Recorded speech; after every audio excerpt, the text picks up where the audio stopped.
Welcome to Beyond Marketing, the podcast. I'm Maira Genovese. I'm the founder and CEO of MG Empower, a global integrated market agency. Today, we're welcoming a woman whose life feels like a masterclass in purpose, creativity, and reinvention. From her global upbringing and early humanitarian work to her multifaceted career across theater, design, entrepreneurship, and philanthropy, Juliet Mayhew is someone who leads with heart, intention, and impact. We're diving into her give first philosophy, her journey of constant evolution, and the courage it takes to build a life and a legacy rooted in service, creativity, joy, and faith. Welcome to Beyond Marketing, the podcast. I am so honored to be here, but with an introduction like that, I hope I'm not going to disappoint. I'm like, who is that person? Wow. It's you, my love. What a joy. What a joy to be here. And yes, I'm so thankful for you to be here. Well, I think I'm quite moved because I think this was I think it's been brewing for some time when we first connected. Shall we talk about how we connected? Yeah, I think I stumbled across your Instagram probably around 3-4 years ago. And I was just blown away by it. Thank and you. the seeds of knowledge, the gifts actually that you were dropping in the conversations that you had with the guests on your show, I was like, this is so refreshing. This is what people need to hear. This stirs hope, creativity. It shows purpose, and it's like it was linear. It was people can absorb it well. Yeah. So for me, I then started listening and hearing, and then sent you a DM. You sent me a DM, and then the question was so beautiful. You just said, "Hi, are you Christian?" I did. Yes, and then I responded back, "Yes, I am Christian, and I love Jesus." And you're like, "Oh, me too." And then that was it. That was it. That was like the connection that we needed. And I think probably I truly believe in God. And I think this God put people in your way. Well, I think it was a divine. It was a divine moment, divine appointment. And I knew in the right timing, I didn't doubt that something would happen. And it happened a few months ago. We met in person for the first time after many years just being social friends. Yeah. And now look at us. We're here. We're here. And I think through that, we have a genuine friend of both of us that we both respect deeply. 100%, and that was really the catalyst, because I think you can meet people and be inspired and the fruits show in their life and with what they say, but I think often if there is a connection point, there is an anchor. There's an anchor, 100%. So Australia. Yes. You were born in Australia and you lived in Australia until what age? So my family are still there, and I was born in Australia, raised in Australia, did junior school in Australia. But then with my father's work, we traveled extensively. So we actually lived in Saudi Arabia for 2 years in Riyadh. Wow. Just after Desert Storm. Wow. We lived on then an island in the middle of the South Pacific, which is 2 by 5 miles, called Norfolk Island. My dad was chief medical officer there, which was extraordinary. Everyone was either Christian Bailey Fletcher or Fletcher Bailey, Bailey Fletcher, Christian Bailey. All 2,000 residents, because they came from the mutiny on the Bounty. So they were like, they'd married islanders. When Australia was discovered by Captain James Cook, the Endeavour ship came round the islands, and the penal settlement for the convicts was on Norfolk. So Norfolk was like bred out of the captains on the ship who had lived there, maybe a few escaped convicts. And so a lot of them have the names of, as I say, Fletcher, Christian Bailey, or a mixture of. Wow. And then you come in as TEPs, temporary entry permits. I lived on this phenomenal island for 2 years. How old you were? I was 9, I think 9.5 to 11.5. Then my parents moved to Saudi Arabia, and then I had to go school. It was after Desert Storm. School really finished at senior school there. And we had a home in England. We always had my parents half English. So we'd come in the summers, we'd see family. And there was a discussion about school. And they'd seen a school called St Mary's Ascot. Yeah. And they thought, well, maybe that's the option for Juliet. But I had found this school.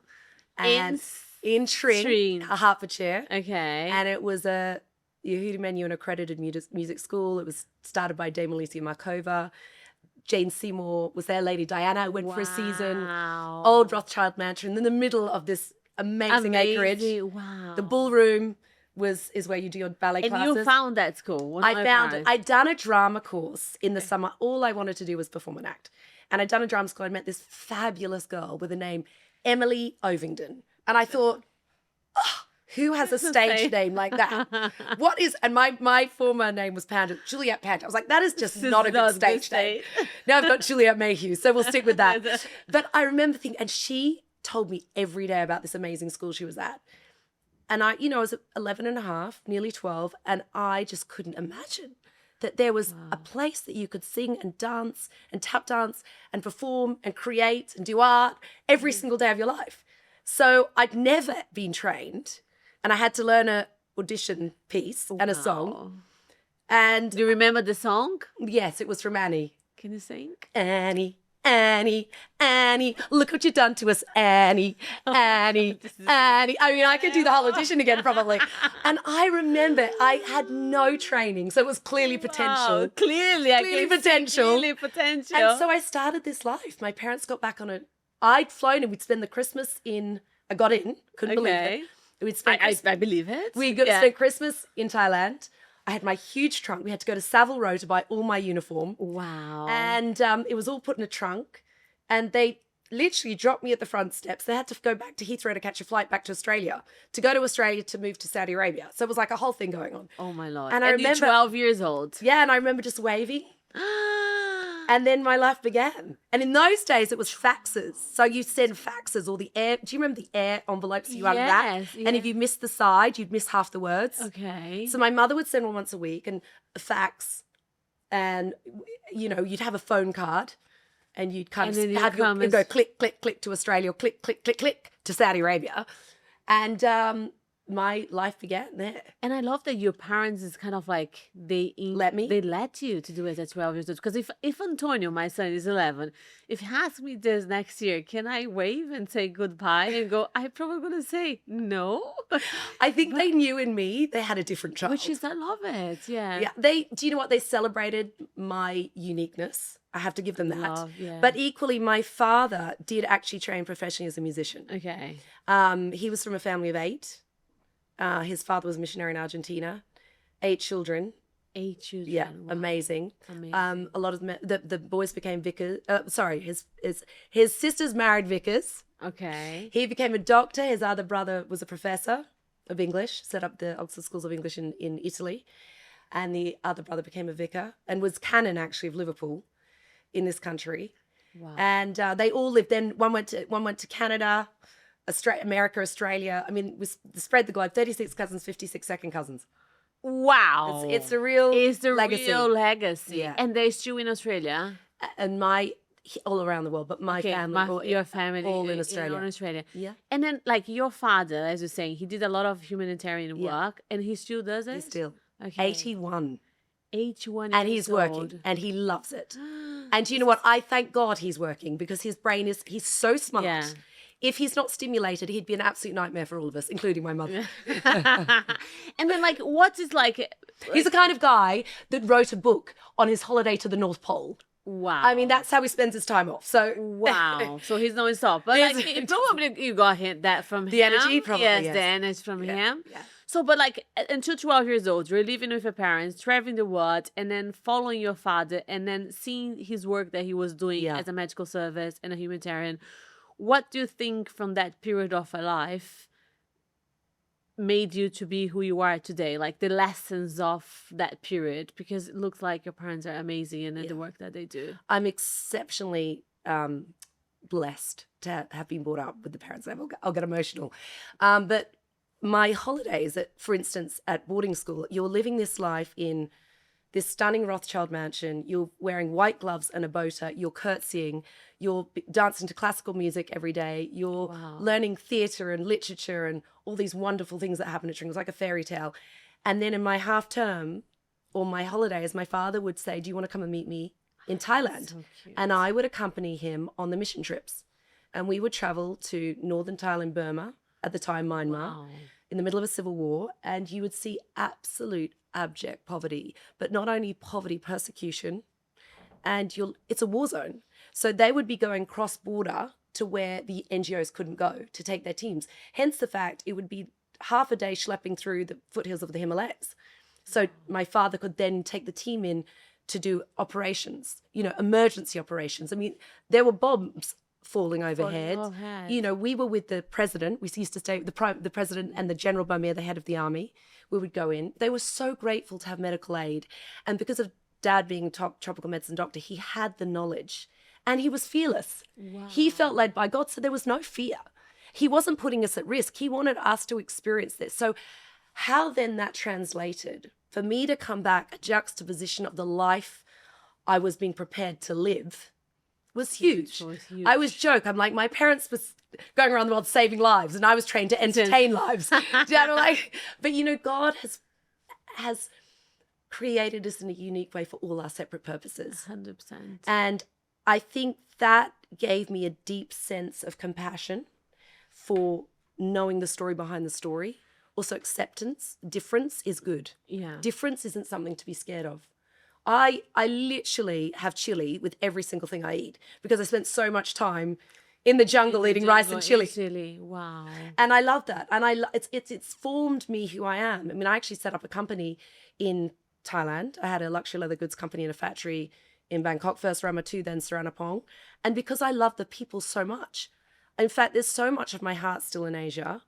And I really love the different cultural experiences, and that's enriched me. So I think you're asking how it's impacted the way I've done life. I think I don't go in with a cookie cutter look at how life translates.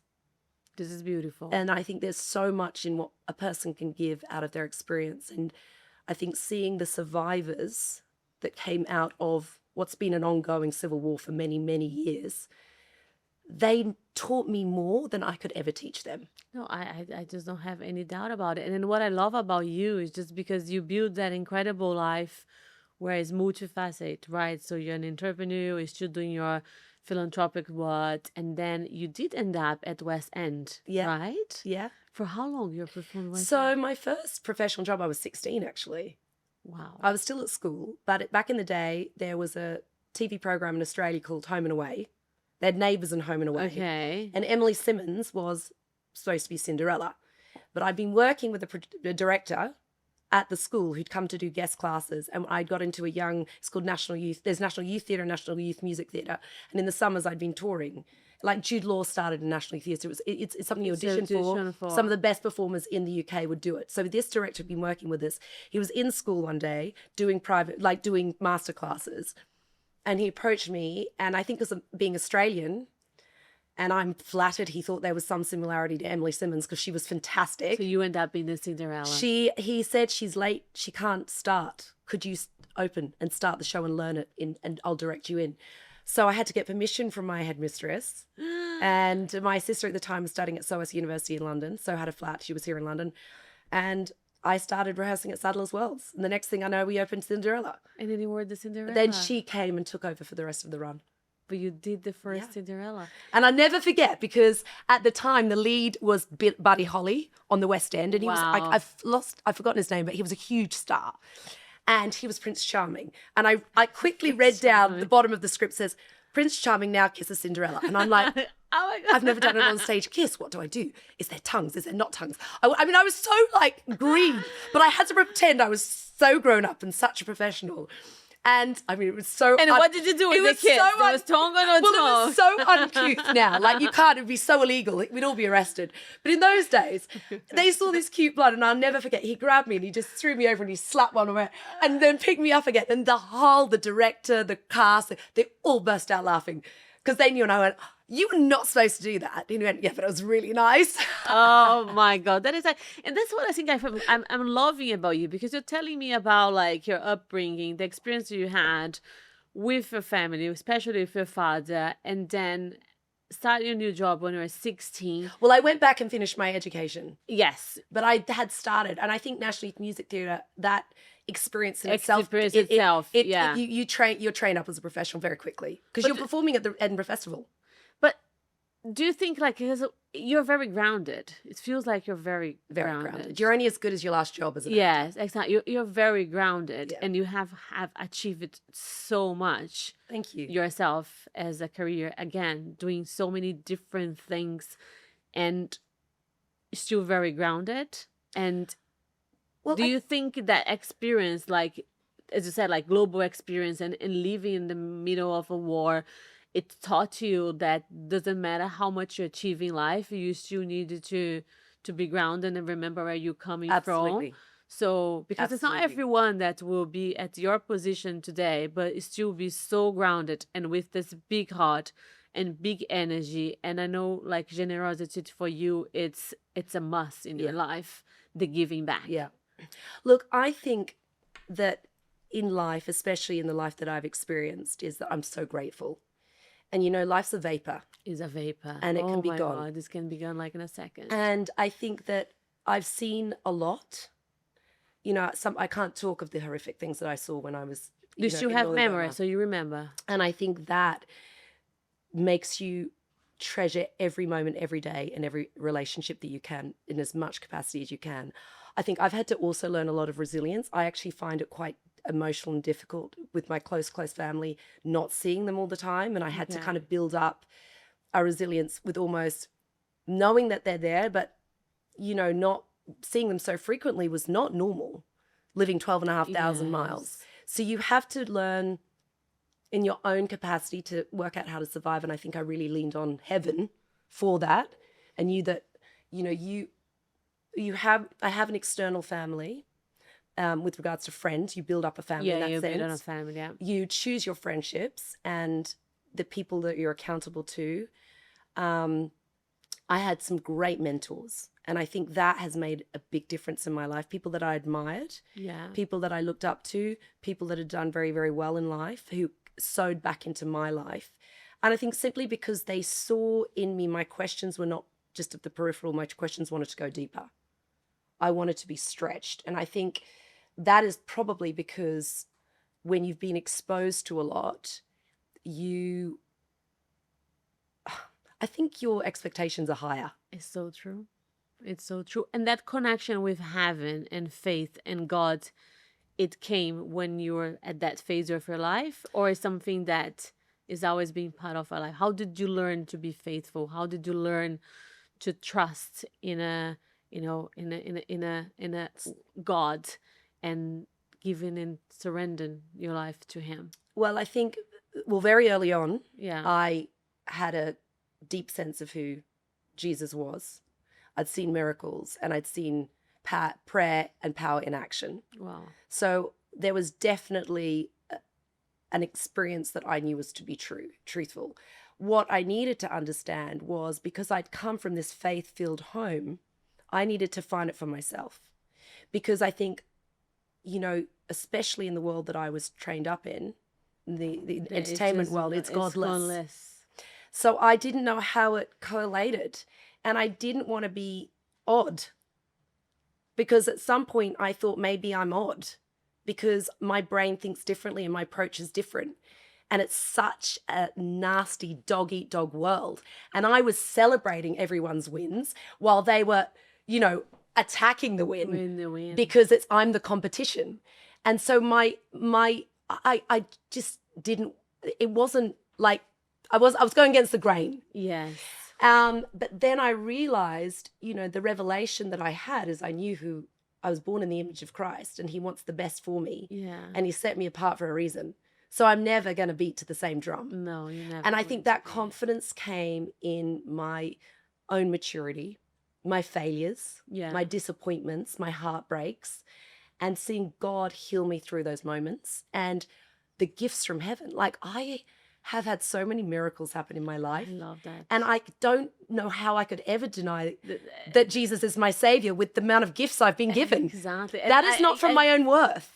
And I used to say that because sometimes it's just like, it's difficult to explain, but you don't explain, because if you see miracles happen in your life, and if you 100% that you have been chosen, and there is a much bigger force that is looking after you, that doesn't matter the failures, the mistakes, the nothing, because you're always going to be someone that's going to be hold your hand and take you to the next Yeah. phase, because he knows what is best for you. And that's how you build your faith, knowing that.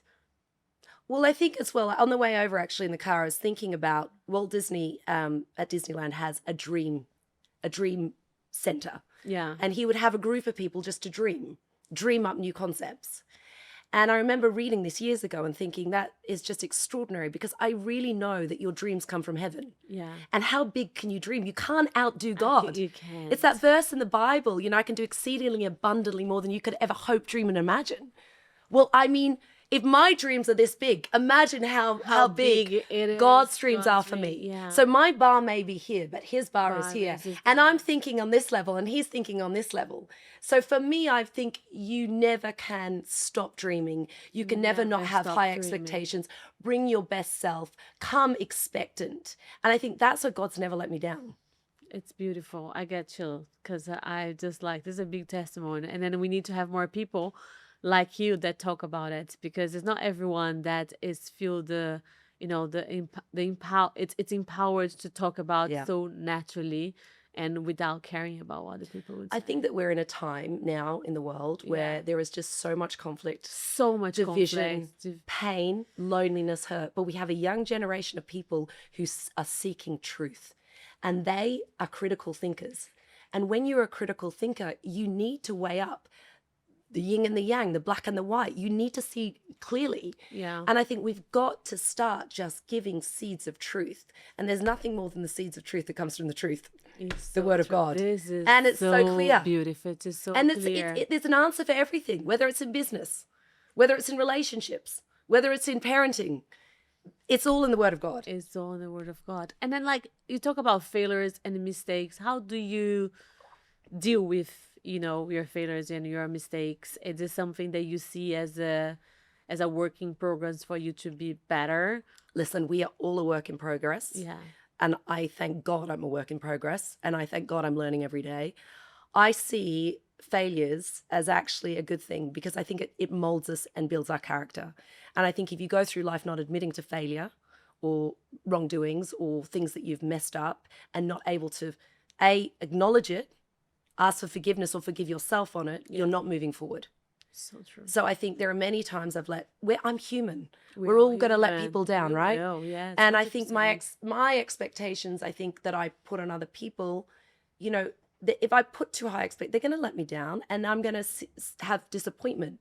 You need to meet people where they're at, and you need to be met where you're at. And I think my failures and disappointments, I celebrate, because quite honestly, it's helped me become every day, hopefully, a better person. And, I let myself be challenged and disciplined. I let people who I respect say, oi, don't behave like that. Don't behave like this. You're better than that. Yeah. Don't let this take you down. Stay in your lane. Don't talk about people like that. Don't act. Don't put yourself in that situation.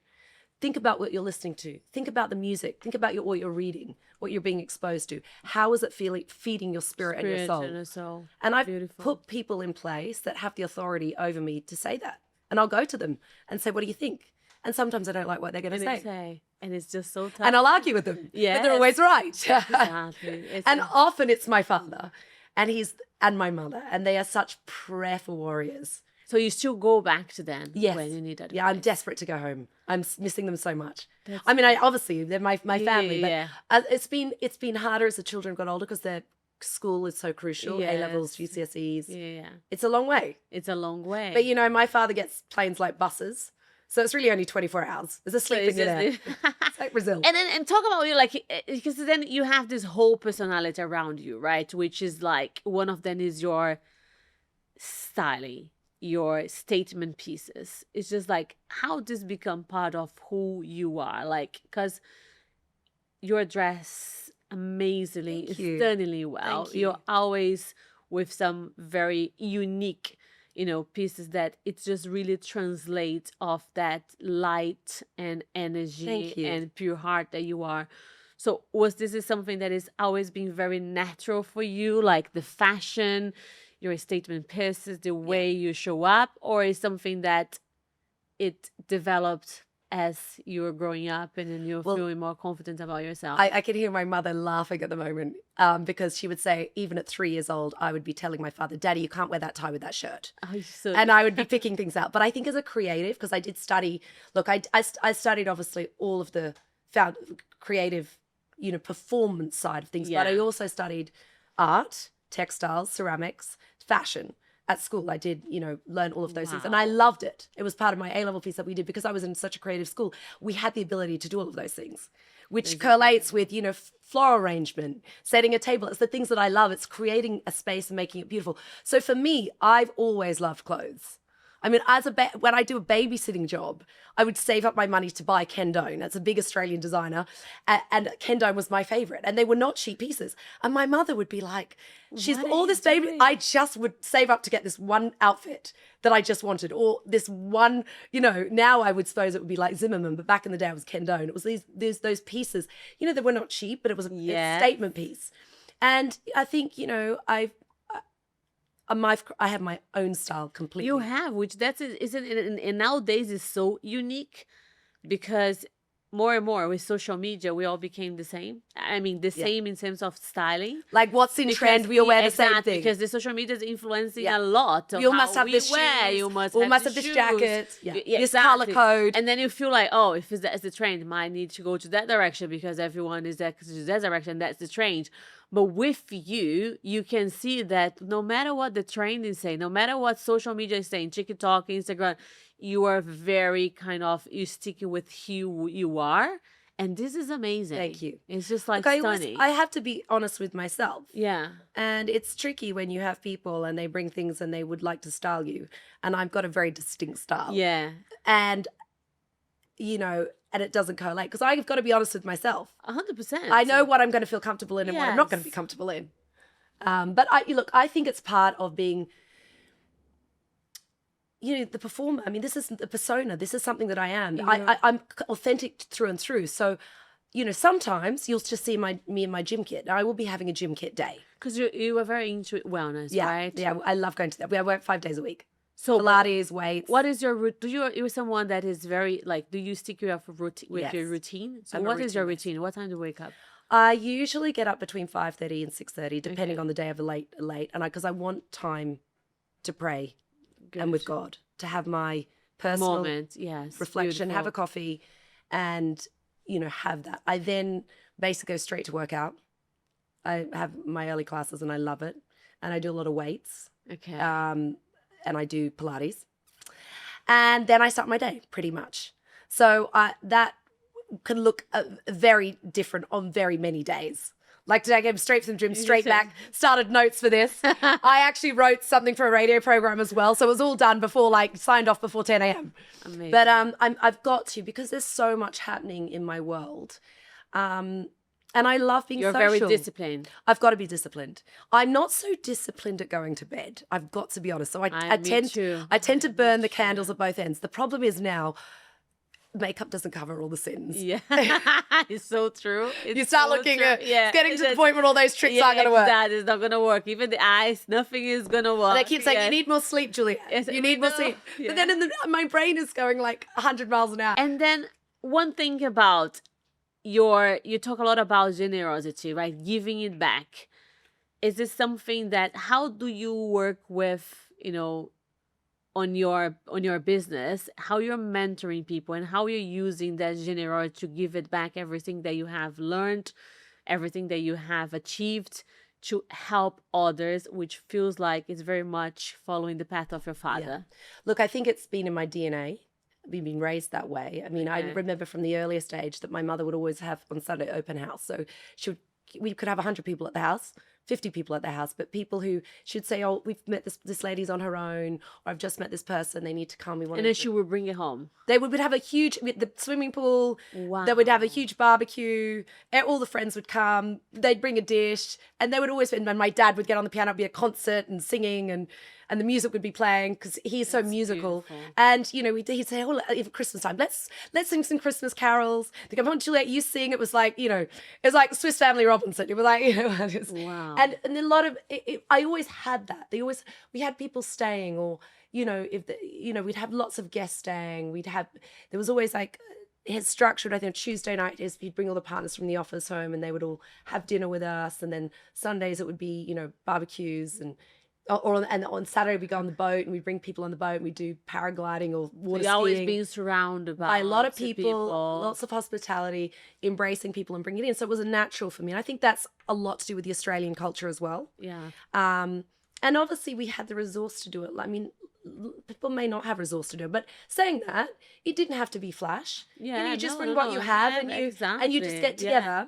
together. So that was very much part of my DNA. But with regards to giving back, my husband and I, from the beginning of our marriage, set up a family foundation. It was always I was always taught to tithe and give back whatever I earned, to give back to, you know, it says a minimum 10%, but always give above and beyond that. Yeah. And I think, you know, I was also led. So there were moments, I mean, that I just felt, you know, someone needed support. It just came naturally. And I think that's a gift. And I think it's also a learned gift. I think my grandfather would have given, and did, I believe, gave the best suit of his own back to make sure that someone had a suit, which I look back and think, wow, what a heritage. And I think you never ever lose by giving. You never lose. You only gain. Again, this is on the Bible again. You only gain. You only gain. And it's like I've had people come up to me that I've totally forgotten. Do you remember 15 years ago when you did XYZ? I will never forget that. It changed my life. And I'll be like, oh, I did it out of love, genuinely, and I forgot it. To give, because you don't give to receive. No, not at all. You give, you never may receive it back, but you give it out the fullness of your heart. But I have received so much from so many people because my attitude is just give it back. It's just give it back. You just, and the more you give, it more it comes. It's 100%. And it's just, I've just seen it manifest. I think the secret is not expecting to receive it back. Because I think it's just a lot of people, they give back with expectation of receiving, but then that's not a genuine way of giving. You're only for having a friendship to get something out of it, as opposed to having unconditional love, which again, you only really can do that, I feel, if you really understand what unconditional love is. 100%. And you know, that only way you can is the route from heaven, because so many have been left. We've all got our stories. So many people have been let down. They've lost a loved one, or they've lost a parent, or their parents have abandoned them, or they've come through abuse. And these are the people that's supposed to be their carers or their lovers or their stability. And so where can they understand what unconditional love is if you've not received it? 100%. And then as I have a story of like giving back, when I started MG 10 years ago, and 3 years after the company was doing well and was growing and, you know, big client and doing campaigns globally, I stopped and I felt so empty. And I was just like, okay, this is great. I always want to have a business, but I'm feeling empty because I wanted to find the real purpose why God has given me this gift and the vision. And now I'm feeling so empty, even with all those success. So I started on my prayers and I said, just God, show me if this is something I need to continue, because I love what we do, but there's something that is missing to understand why I have been given this vision. And then throughout this process, and I get emotional, I heard the voice of Holy Spirit is to give it back. Wow. Because you have so many people helping you throughout your journey, because I didn't have an easy upbringing back in Brazil, but I had so many angels that came in my way to help me and my family. And then God said to me, is to give it back, because now you have been helped so much throughout your life. And now you're going to be the angel of so many other dreams. Beautiful. So MG is just like is a dream place. People can come and dream, and it's come in and out, because you have a lot of people that come in and then they leave, and they come in and they leave. Yeah. And then I have to learn of like, oh, the people that come in and they leave is because the purpose of what they need to be learning at the time was already for the season, and then they have to go.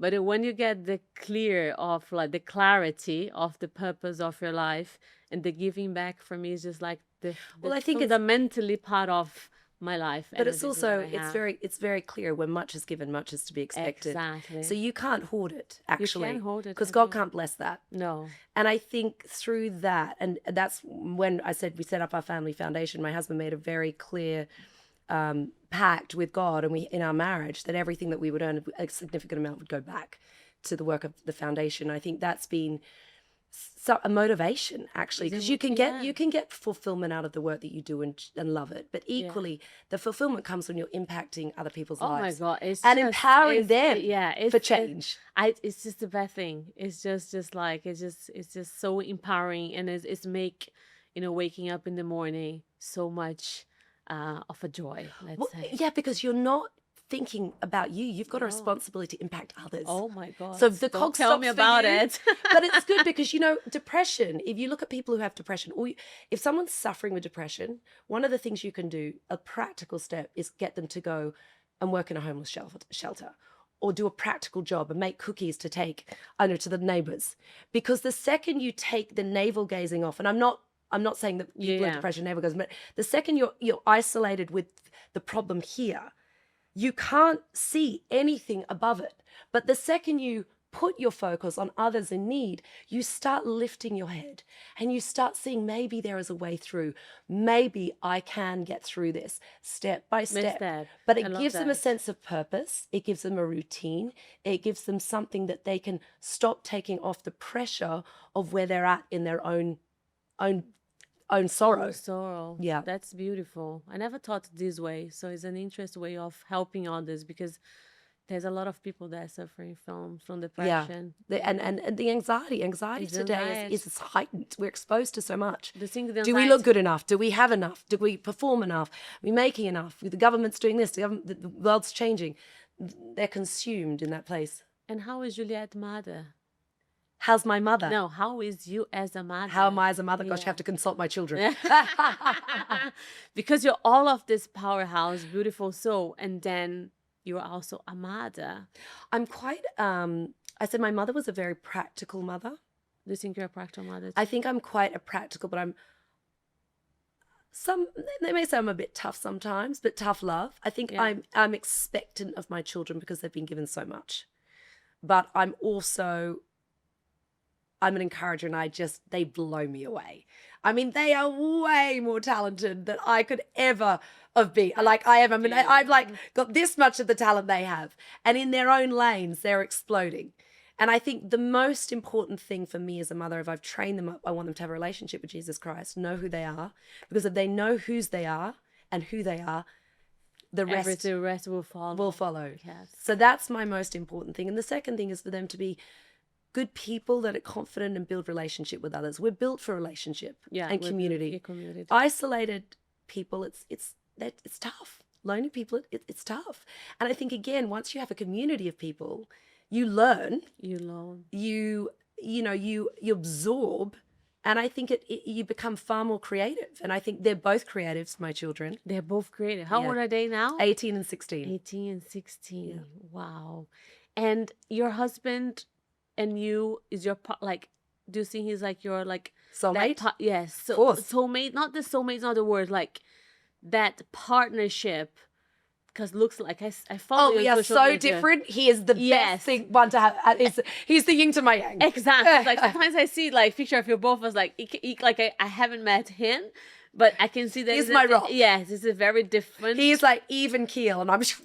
Yeah, but I'm this with my husband too. It's just it's the opposite. And he's got so much wisdom. He's my rock. He's the wisdom. As I'm just all over the place. He's just okay, coming back to this. Yeah, landing the plane. Landing that. But I think let's sleep on it. But I think if we didn't have someone as a part then, and the word like us, it wouldn't work. No. It wouldn't work. You can't have another one of me. No, he couldn't have another one of him. It would be disaster. A disaster, indeed. But I think we do bring out the best in each other. 100%. Yeah. We learn each other with, yes, I'm blessed too. Yeah. And I'm blessed to have you here. Oh.